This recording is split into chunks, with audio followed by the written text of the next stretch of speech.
Halo teman-teman, perkenalkan nama saya adalah Nandi Sidabalo, saya dari kelas 11 IPS 2. Di sini saya membawa materi tentang perdagangan internasional. Mari tonton video berikut ini ya. Perdagangan internasional.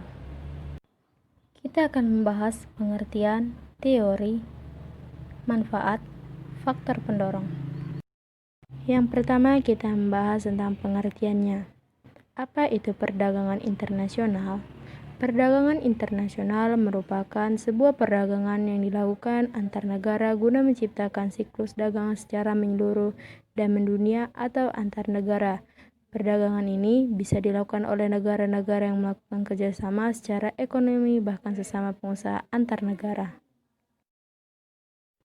Latar belakang adanya perdagangan secara internasional yaitu dikarenakan tidak semua negara mampu memenuhi kebutuhan negaranya akan barang atau jasa.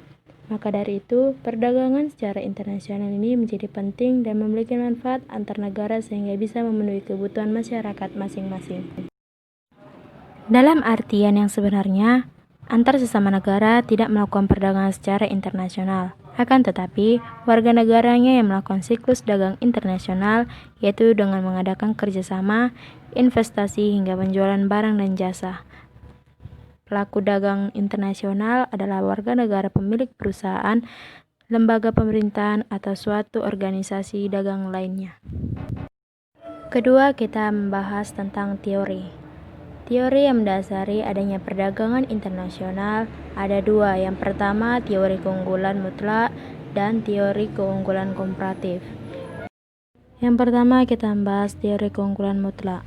Pada teori keunggulan mutlak dijelaskan bahwa perdagangan secara internasional akan memberikan keuntungan pada suatu negara, dengan syarat negara yang melakukan produksi menetapkan harga lebih rendah dan dibandingkan dengan harga yang telah ditetapkan di negara lainnya. Berikut ini adalah contoh kasus teori keunggulan mutlak. Di sini dapat jelaskan bahwa Indonesia unggul dalam produksi beras daripada Jepang, dan Jepang lebih unggul dalam produksi motor daripada Indonesia.